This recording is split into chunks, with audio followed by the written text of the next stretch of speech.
Question number 1. This comes from Eric Schreiber. Eric says, what is the best way to balance affection so that the dog is not confused? When is it okay to give affection? Oh, sorry. No, bad dog. When is it okay to give affection and when is it too much? Good question. Very good question. And that's a tough one. That's really tough, especially because we have no context on your dog. Right. Or like how they behave or interact together or anything like that. Yeah, that's why I gave it to you. Timer's on.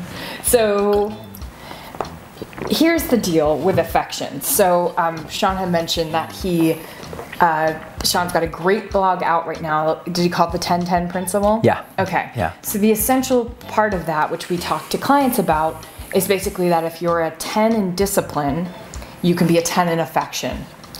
And most of our clients are a 10 or 11 out of 10 in affection and a 2 out of 10 in discipline. So what they have to do is bring the discipline up a lot and balance it out by bringing the affection down a lot so that they can eventually find an equilibrium. Yeah. So, but that's for dogs that have more issues. Of course, we're seeing dogs with more issues. Yeah. So what I will say, Eric, is that it depends on your dog and the behavior. So if you've got a Belle, Sean's Belle, who's like this who fell off the bed today. She did fall off the bed. Fell off the bed. She's okay. She also though. fell from heaven. She's like the perfect dog. She is. She like did kind of fall from heaven. Every way. Like he found her on the freeway, and he like cornered her basically to grab her to save her life. And the first thing she did was like nuzzle up to his leg. I'm like, I don't know any, like maybe Hercules. Every other dog would run away or like be cornered or like be frozen, but she climbed right in the car and she's just a magic dog. She's a magic dog. She's got some she can get scared of like loud like a fire alarm or something like that. Smoke detector, yeah. So, but she's a dog that you can shower with affection and there's literally no fallout. Now, how many dogs out there are like that? We see 0%. So my guess is that you're on this page because you have an issue with your dog. So I'm going to go with the perspective that you don't have a Belle. And that maybe you have a dog who's in training or a little bit snotty or a little bit like, pushing some boundaries. So here's what I'll say about affection. Use it to your advantage when it's going to help the dog, not hurt the dog. So that means sometimes we get clients in here, their dogs are going crazy to see them because they haven't seen them in 2 or 3 weeks. They're so amped up, they're like wiggling, they're blowing off commands because they're so overwhelmed in their head. And the client will be like, can I pet her? And we're like, no, not because we're trying to be mean, but because the petting's just going to send her through the roof and make her blow off commands more, send her more anxiety, et cetera, et cetera. Can I share something that just popped in my head as maybe like one of the coolest analogies that as you're saying that? Share away. Could you imagine, this might be dramatic, but, and we'll get right back to Laura, but can you imagine you're a tightrope walker?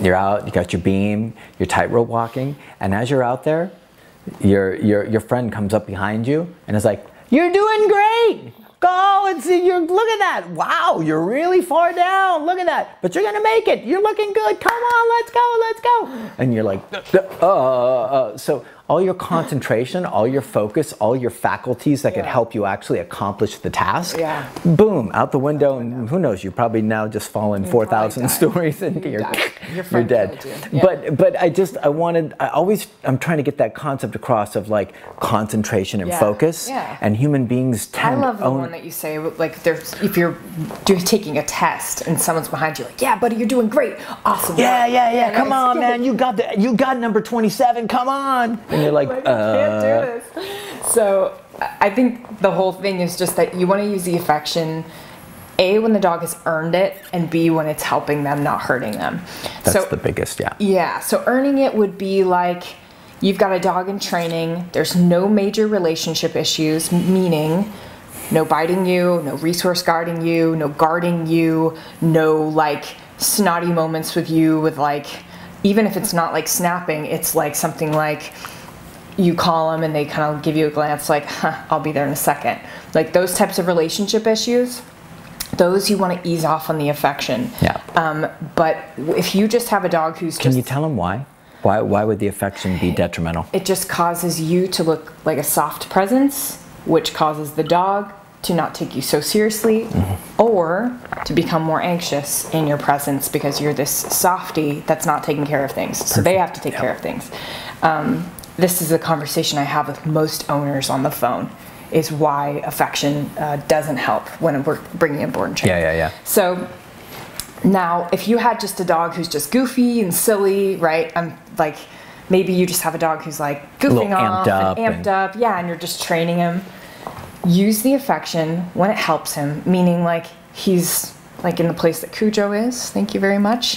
Very relaxed, maybe laying in place command, been great all day, minded you, did great at thresholds and did the structured walk great, ignored dogs or anything that they used to do.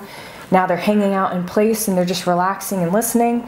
That's a good time to go up. And it doesn't have to be like, but it should be like hours. But like if you went over to Cujo right now, who's in a great space, and you laid a bunch of effusive stuff, you're gonna rock his world and unhinge him totally. Yeah. So yes, that's the time. But if you're gonna go over and do that, like nobody can see what I'm pointing at, but if you're gonna go over and pet your dog who's done really well, like Laura said, and is quiet and relaxed and chill, don't disturb that state for your own stuff, because you're like, I need to connect with my dog. I need my dog to know how much I love him. Well, just go over and just spend a quiet moment with him. Just appreciate him. You can like stroke him, but like just quiet. Let sleeping dogs lie. Don't disturb. Don't disturb the good stuff there. You know. And also, just the very last thing would be use affection to help training. So if your dog's doing great things and they're in a great space, and maybe you're calling them around or they're listening, you can reinforce with pet. We do that all the time. That's like our main reinforcement, is like some sort of like affirmation of a verbal or we like small this. pet. Yeah. It's not like this effusive, dogs don't like that, all this effusive stuff. Like if I sometimes the dogs are sleeping in the back of the car and I'm like, oh, they're so cute. And I like put my hand back and they both look at me like, what are you doing? We're trying to sleep back there, lady. Like, why do you need to touch my soft fur right now? Right. So. But that's such an important thing. And I know we're a little bit over, but it's that human need to touch and connect. You know, we just saw Secret Life of Pets last night, and it's so like ties in with this. We have such a fundamental need, the lonely, it's gonna be heavy duty, but the lonely human being, like, and we all struggle with loneliness to some degree, but the lonely human being has a need to connect, and animals are especially dogs, are such a perfect way to connect. So what we tend to do is over-connect. We're trying so hard to like, let's love each other. And for your dog, they don't need the same kind of things to feel fulfilled and feel comfortable. They'd much rather you take them to the park and throw the ball, or you could have a quiet time on the couch with a cuddle and stuff like that. But it's this kind of like effusive touch and pet that really tends to cause, like you said, unhinged dogs, put them into a negative space, present yourself in a bad way, not a bad way, but a soft fashion, and it tends to amp dogs up and have them take advantage of you if you're having problems of any sort. So, like Laura said, use the affection to help, not harm. You said you were confused about when to do it. Hopefully that kind of clarifies about when those moments are. But I'll tell you something, just to close this out, would be, you'll get more bang for your buck out of your relationship with your dog if you'll play hard to get, and you'll actually impede a little bit, you control a little bit of your need to touch and engage. We see owners who are like, everything their dog does, good boy, that's a good boy. It becomes a meaningless conversation of like constant words and affirmation where there's no value to it anymore. Instead, play hard to get. When your dog does something special, let them know that it's something special, so it has value. Anything that's done too much really dissipates its value. Absolutely. So don't be one of those. Don't be one of those needy Nellies that are like, I need your love. You know what you should do? What I do? Pretty much like every couple months I go to IKEA and get a new stuffed animal because it's like $10 and my dogs always rip it up, unfortunately. It's got about a 10-minute lifespan. $1 a minute. Soft, really soft plush toy. Just hold it in your hands. Oh, so you don't, not even for them, it's for you? No, it's for me. Isn't that amazing though? Like that there's such a nurturing, we're such a mess, you know? No, I'm just saying, like, I know this question's going long in the tooth, LaDawn, but it's like, this is the conflict in the human dog world for like 99% of problems. It's hard. Our need to connect and have affection and feel seen and feel safe and be able to love and nurture and express, and dogs who are like, I really don't need all that. And that's really the great divide. So anyways, we should probably close out on that before we just do an affection extravaganza. Hopefully, Eric, that answered your question. Eric. Okay.